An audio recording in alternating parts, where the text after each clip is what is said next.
FSU and Clemson staying put in the ACC. Will they do that forever? You are Locked On College Football with Spencer McLaughlin, your daily podcast on all things college football. Part of the Locked On Podcast Network, your team every day.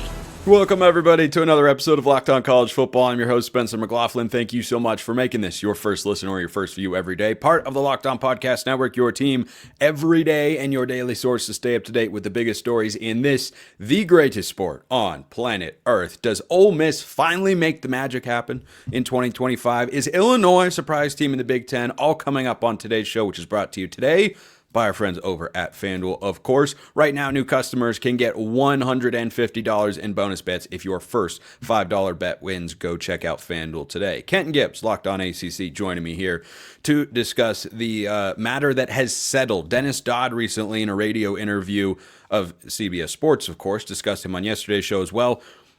He said that realignment is done for now, which isn't true with regards to the Pac-12. But for the ACC, there's no noise, there's no buzz. Kind of feels like everything has just quieted down, and the ACC has, made some financial concessions to Florida State and Clemson to help entice them to stay, which is in the ACC's best interest. Do you think that that's enough in the long run, or do you think this is a stopgap and in 2 years we'll have the same conversation? Will FSU and Clemson try to buy their way out and go to the Big Ten or the SEC? I strongly disagree with the idea that the concessions will be enough. And let me tell you why. You've already made damn concessions. And the ESPN ACC deal was greatly beneficial to ESPN. Now, Spencer, you and I don't know too much about this life, but what both of us do know is when it comes to that mouse and that money, the two go together hand in hand. Okay? For those of you who are wondering who your date is going to be on Valentine's Day, Mickey Mouse ain't never got to wonder. That Disney money is different. Every time they got a date with that check. What do I mean by that? Long story short, even without Clemson and Florida State, the ACC was still getting a reduced deal. If you think I'm wrong, look at all the other power conferences, especially those that are with ESPN. It'll tell you, oh, wait, the ACC's deal is a little different now, isn't it? What the Big 12 have going on with Fox is a different story. I'm strictly talking, again, Mickey Mouse and that deal, they don't make bad deals. So I knew from the jump, the ACC is going to have a partner because ESPN is going to renew. ESPN would not say, you know what, let's give two of our biggest brands the opportunity to walk away. Let's give two of our biggest brands the opportunity to do one of two things. They're either going to go to the SEC, where they'll demand more money, or they'll go to the Big Ten, which is Fox. Why would you let that happen to two of your bigger brands, which then opens up a trickle for other brands that are as, or not as important, but close to as important? So ultimately, you look at that as like, hey, we all knew this was coming, but now, does this keep the band together forever? No. In the words of Outkast, nothing lasts forever. So what makes the ACC an exception? Why are you so in denial when you know they're not happy here? Y'all don't want to hear me. Y'all just want to dance. But in all seriousness, this is not a permanent thing. This keeps these teams settled. Even if the ACC does not make the concessions of reducing the buyout of 2031, at some point in time, these two teams are still going to buy their way out of the conference. Though most of you probably haven't heard or thought about the lawsuit that Clemson and Florida State, or lawsuits, plural, that have been levied against the ACC with regards to the exit fees. You probably haven't heard or thought about them in a while, but those haven't been thrown out or dismissed, Kenton. Now, the discovery period for Clemson's lawsuit has been delayed, but it still looks like they're trying. If they're not pulling the lawsuits, Kenton, they're either still trying to get out or they're trying to get even more leverage out of the ACC or against the ACC to get even more concessions out of it. Like that's the only reason that you keep going, right? You don't leave it there just so that you can pay lawyers for the fun of it. If I was the ACC, I'd say good luck. I'm not settling a damn thing. The main proponent of Florida State's argument, which is stated by Doug Rohan of Rohan Law, a Florida State graduate, our resident Florida State and ACC legal guy for Locked On ACC, the main point was that the ACC had no guaranteed deal. before the option was picked up and extended. Well, guess what just happened with the option being picked up and extended? That main argument is now gone. It is now poof, vamoose. It's gone. Now there's a definitive number by which you can say, hey, if you want to pay this number, go ahead, leave, go about your way. But make sure that you make all of us a couple $1 million richer on your way out. Hey, enjoy it. Y'all be safe. Y'all be fun. So I'm looking at this and I'm saying to myself, 4 lawsuits, okay? 1 or actually 2 in Mecklenburg County by the ACC, one against Florida State, one against Clemson, one in Leon County against the ACC, and one in South Carolina. Not exactly sure which county, but I'm sure it's going to be the county where Clemson resides. But either way you cut it or slice it, I mean, these lawsuits took a massive hit, again, by even the most maroon and gold glasses you could put on. The extension of this contract by ESPN definitely does miracles for the ACC's case.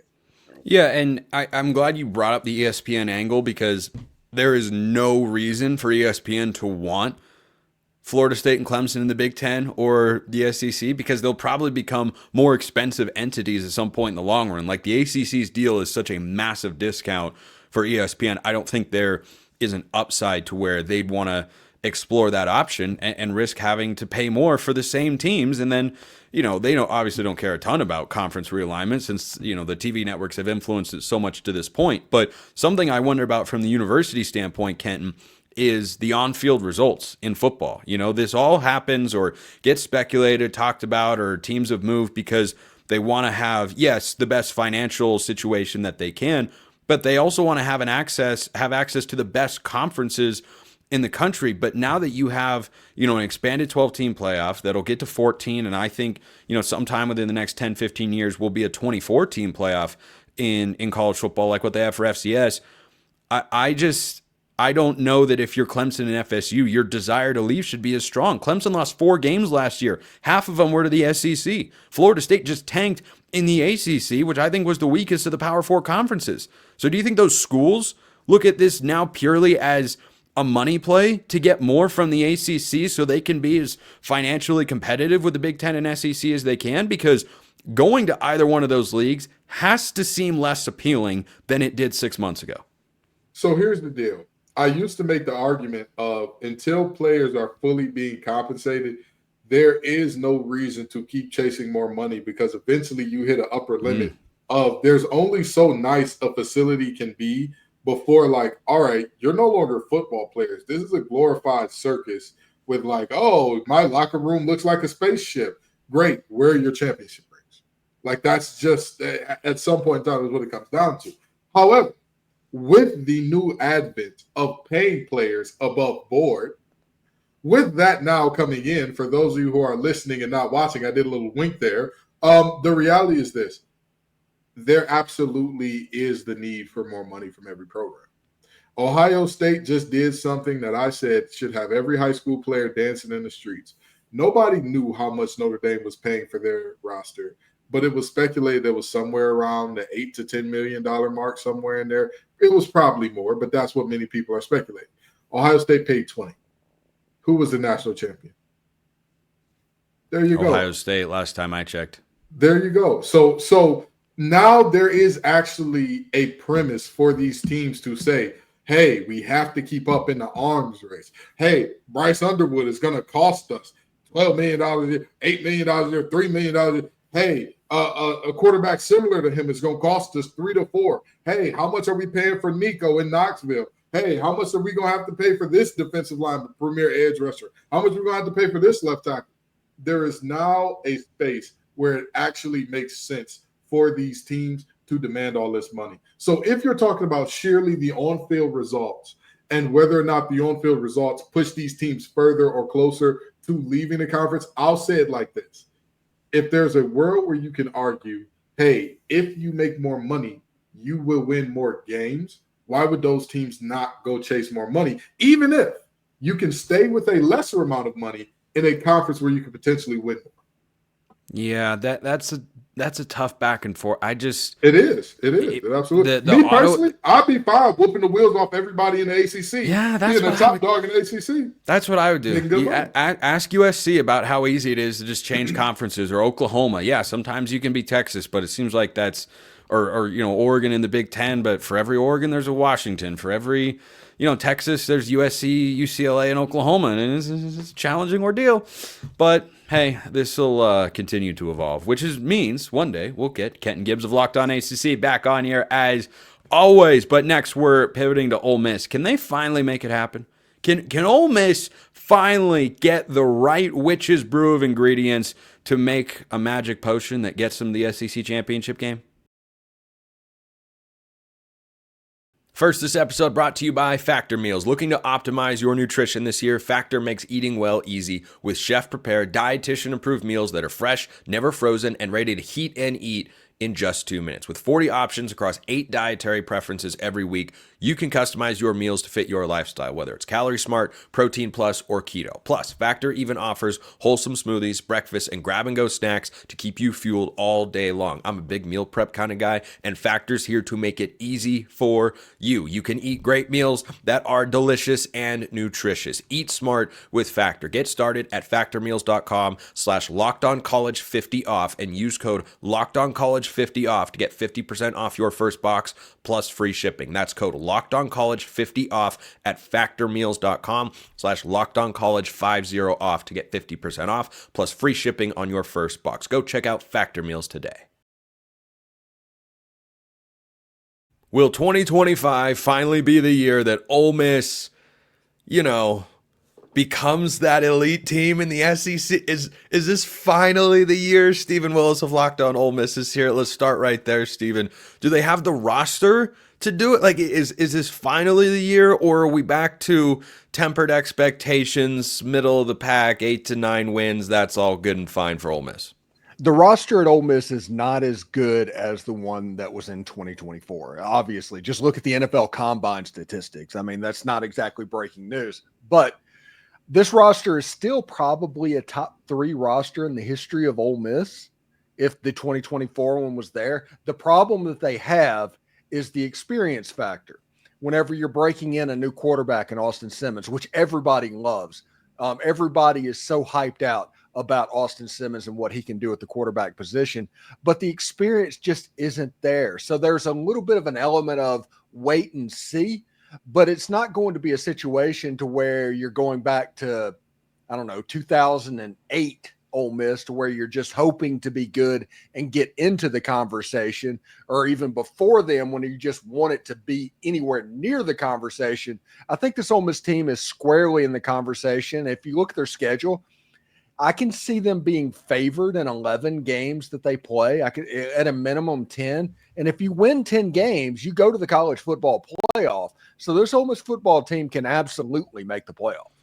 They don't have Alabama on the schedule. They don't have Tennessee on the schedule. Those are certainly benefits for Ole Miss, but I'm not as bullish on the schedule. Let's save our Simmons talk and just dive right into that, because you and I don't see this schedule the same way. Now, most of the difficult games do come at home in Oxford, but Ole Miss has not been infallible on their home field the last couple of years. You have to, of course, avoid, the Kentucky level upset here, but you've got Florida, South Carolina, a random game against Washington State, LSU, and Arkansas all coming to town this year. And yeah, you'd rather play those games at home. But as far as SEC schedules go, Steven, I don't exactly look at this as, what Missouri had last year or what Texas had last year, even, where you go, I only see a really couple tough games there, because Florida, of course, beat Ole Miss a year ago. Granted, it was in the swamp, but I think they're going to be pretty good. South Carolina is, I think, going to be a really good team again. Now, Ole Miss took care of them last year. I'm fully aware. But I just don't see that many breaks. I don't see a lot of stretches where I think, Ole Miss is going, 3-0 in that stretch, no questions asked, and it won't be a problem. Well, as fans, everybody wants guarantees, but I genuinely think this is a better schedule in 2025 than what they had in 2024. In 2024, they played 4 cupcakes at the beginning before Kentucky, completely not ready to play a conference level game. And that jumped up and bit them. The LSU game in Tiger Stadium, night game in Tiger Stadium, that's difficult, but Ole Miss was by far the superior team that night. I do not care what anybody says, but losing a game in overtime, that's a little bit excusable as well. And losing a game in the Swamp, even though it was inexcusable and Ole Miss absolutely had to have that game, I don't know that it is something that can be repeated necessarily. Getting Florida and Oxford, getting South Carolina and Oxford. And by the way, in that South Carolina game, if you'd have played 8 quarters, South Carolina would not have scored a touchdown in that game. So you have a situation. I'm not necessarily worried about South Carolina. I'm not necessarily obviously worried about Kentucky or Arkansas and what's going on. And LSU and Oxford's always a different animal than LSU and Baton Rouge in the history of this series. The hardest games on this schedule are the 2 road games that are going to happen.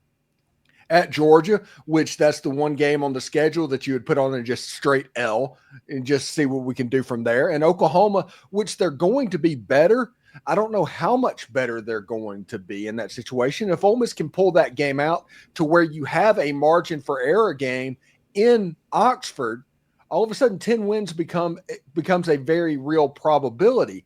Now, Washington State changed their coach. They lost their quarterback. Now, their head coach is the guy that's coming from South Dakota State, so they're going to be well coached, but it's a transition year, and the schedule is broken up really nicely in the fact that you start out with Georgia State. Then you have Kentucky and Arkansas, which is going to be an SEC game, and all weird stuff can happen, but you would rather those 2 than others. Then you have the Tulane and the LSU and Oxford.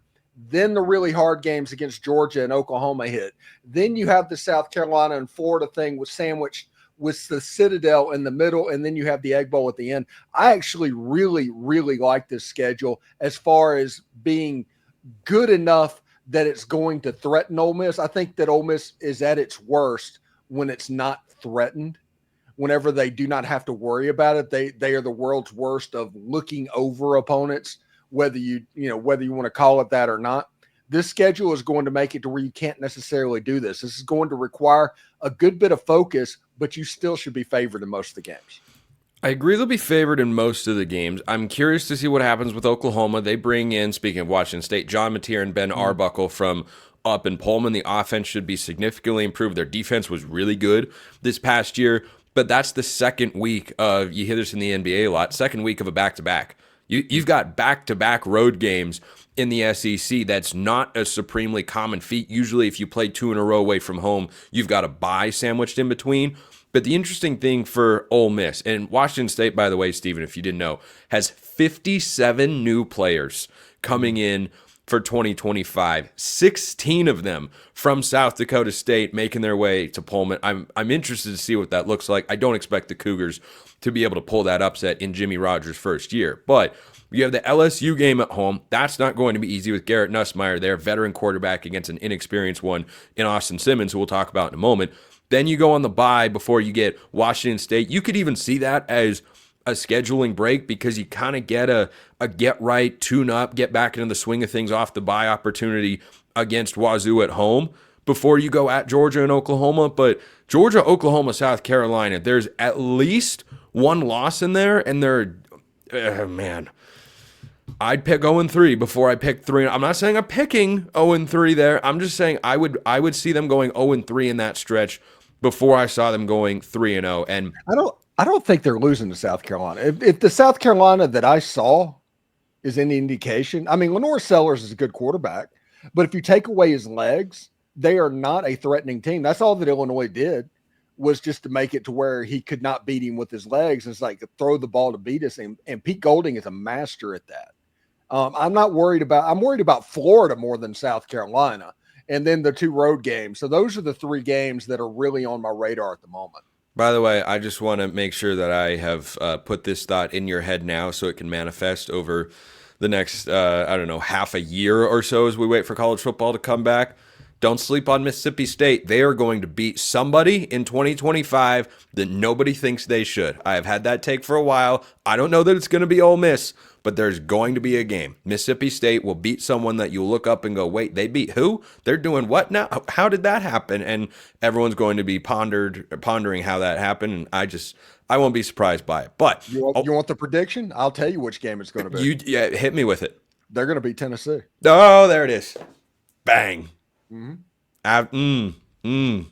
Arkansas did it last year. I think Jeff Levy could be pretty darn good. But that's what Ole Miss feels about Austin Simmons as well at quarterback. What has the Rebels so excited about what he can be, replacing Jackson Dart, who I think we all realize was really, really good. Yeah, they're different type quarterbacks. I tell people all the time on my show that Austin Simmons is the closest thing they've had to Eli Manning in Oxford, Mississippi. His processing ability is completely off the charts. If you just look at the limited number of throws that Austin Simmons had over the course of the season, look how quick he processes. Look how quickly the ball got out of his hands. Everybody likes to make the Tua jokes because he wears number 13 and he's left-handed, but he's 6'4". He runs a 4.5 40. He processes at a super high rate. You saw against Georgia just what he could be turned loose with doing. Now imagine a situation to where the offense and the game plan is tailored around this player towards his strengths. I think we have a situation to where he could put up 3,500 yards in his first year. And everybody's like, what is going on? We were thinking about Nico and DJ Lagway and Arch Manning and all those guys. Who is this Austin Simmons guy? I think Austin Simmons legitimately could be a top half of the SEC quarterback next year as a first-year starter. In his second year at Ole Miss, he might be the best quarterback in the league. The top half thing for next year is not completely crazy because you have got a massive amount of flux at the quarterback position in the SEC. Yeah. I mean, like everywhere you look, it's a lot of kind of what Ole Miss has. Mm-hmm. Arch Manning at Texas. I mean, Lenore Sellers is, I think, a known commodity. Nico, you're seeing if he can make a step. Garrett Nussmeier is probably the best returning quarterback in the SEC. But everywhere else you look, it's just kind of, he could be good, yeah, but I haven't seen it before. I even feel that with Arch Manning, who's, of course, one of the preseason Heisman favorites. But if I had a preseason Heisman list of guests that I bring on the show, Seven Willis would be easily in my top 5. Appreciate the time, as always, my man. We're going to the Big Ten next to wrap up today's show. Can Illinois be, I don't know, the most surprising team in the Big Ten? They kind of were this past year. Can they do it again? First, this episode brought to you by FanDuel. When the game tips off, the NBA action is just getting started, and there's no better place to get in on it than FanDuel, America's #1 sportsbook. With FanDuel, you can place live bets throughout the game, so even if you miss the opening tip or you want to bet on a fourth quarter comeback, you can always stay in the action. If you're looking for a bigger payout, you can even combine your bets into a same-game parlay. Plus, college football readily available to explore. You've got win totals for teams. You've got individual games that have real lines for the year 2025. It's closer than you think. And if you want to make it feel even closer, go get it on the action at FanDuel. Right now, new customers can get $150 in bonus bets if your first $5 bet wins. Just visit FanDuel.com to join today. That's FanDuel.com for your shot at $150 in bonus bets. Make every moment more with FanDuel, the official sports betting partner of the NBA. Illinois to the Big Ten championship game. Should we get used to hearing that going into 2025? Sonny Verma of Locked On Illini is here to discuss that very idea. So under the radar, Sonny, Illinois had their best football season in 23 years, hitting the 10-win mark. A win over red-hot South Carolina, who a lot of people had penciled in as a potential playoff team with their 6-game winning streak. It was a great year. A bunch of people are coming back. Is that where the expectation is for this Illinois team? Is it get into that upper tier, or is it just, hey, can you be as good as you were last year until we get to basketball season? No, I mean, I think in the expectation is to establish yourself in the upper tier, right? I mean, you're returning 16 starters from last year's team. 18 of those starters started in the bowl game. So you've got a senior quarterback, especially nowadays in college football, that usually can be very important. And so I think right now, Brett has done a wonderful job here in Champaign with Illinois, but it's not like he's getting the recruiting cycles to really compete with the Oregons or the Ohio States. He coaches the players that we have up now. Having said that, we're in the middle of having one of our best recruiting seasons in about 20 off seasons now at this point. So, that might change in the future. But I think right now, when Brett took over at Illinois, our hope was that he can essentially turn us from arguably the worst program in the Big Ten Conference to giving us the consistency of a Wisconsin or an Iowa. Right now, that's what Brett's building ourselves towards. And again, if we hit 9 wins, 10 wins, and then we can continue to raise the bar when it comes to our recruiting during the offseason, I think then eventually we can get there. But I don't know if 2025 is the year. Yeah, and I don't know with Illinois' schedule in 2025, which we'll get to later in the segment, that's incredibly feasible. But in the Big Ten championship odds right now, Illinois, that again just won 10 football games, is behind Washington, Iowa, USC, and Nebraska. Now, the top 5 teams are about what you would expect: Ohio State, Oregon, Penn State, Michigan, and Indiana in there, who all had great years. I mean, Michigan was, more great at the end of the season. Wasn't too much of a problem there for Illinois when they matched up. But what's missing for Illinois to be, even a Wisconsin level of consistency? And I'm talking pre-Luke Fickell's arrival in Wisconsin, where it's, hey, this is an 8 to 10 win program. How does Brett Bielema make that sort of step to where, maybe once out of every 6-7 years, oh my gosh, Illinois is in the Big Ten championship game? Well, no, I think we're there now. I think that kind of consistency, we're going to be there. My thinking is we're not going to be at the Big Ten championship level because the rules have changed. We're no longer competing in the Big Ten West, where all we have to do is be the best team out of a bunch of not very good teams. Now it's simply you have to be one of the 2 best teams in the conference, and Illinois is not going to be breaking into that top 4 at least any time soon. So, do they need more playmakers? Absolutely. Illinois won 10 games last year, but they got boat raced by Oregon, and you really saw the difference of talent on the field there. They were within a touchdown of Penn State with 2 minutes left, and those are the 2 of the 3 losses that Illinois did have last year. So I like where the program's headed, and I think we're in the top 5 or 6, and I think we'll be competing for a college football playoff push next year. But again, there's a different level between trying to make it into the college football playoff and winning a Big Ten championship. Illinois is one of those programs that when you talk about those who benefit from the 12-team playoff, Penn State is number 1. First and foremost, no one benefited more. James Franklin gets to the Final Four, could never get in the Final Four. That's a perfect example. But Illinois, quietly, after last year, they were kind of, 1 game away? I mean, if you find a way to win at Penn State, Illinois is probably in the college football playoff last year, Sonny. But next year, it's going to be significantly tougher. Our friends at FanDuel do not yet have a win total out for the Illini, but I imagine it's probably around 6.5, maybe 7.5 with the schedule. You've got a non-conference game at Duke. You have to go at Indiana. You have to go at Washington, who's going to be improved, and at Wisconsin, while also playing Ohio State. And, the rest of the schedule, I think, for Illinois is pretty manageable. But as far as road slates go, considering you're at Duke, Sonny, I think that's the biggest challenge and hurdle in my mind to putting Illinois in kind of the camp I had Missouri in going into this past season, which was, hey, I don't know if they're, as good as the national title contenders, but I think they're good enough to go 10-2, and 10-2 in the Big Ten or SEC gets you in to the college football playoff nowadays. I think that's the case again, but I don't like that schedule draw at all for the Illini. You and I are going to have to respectfully disagree. I actually, I'm telling you, the only guaranteed loss that I see there is when Ohio State comes to Champaign. Indiana, sure, they had a great year last year, but they're replacing a lot of their skill players on offense, and we get them early in the year when they're going to be incorporating a new quarterback. Again, we have the consistency from last year. 16 of those starters are coming back. Washington, I agree that it's an away game, and if to me that's a kind of a coin flip just because of where they're at. They're obviously a rebuilding program. Illinois, again, it's very much a senior laden and a junior laden team next year. Last year, we were one of the youngest teams in college football. This year, we're going to be one of the oldest. And so, I think we're going to respectfully disagree.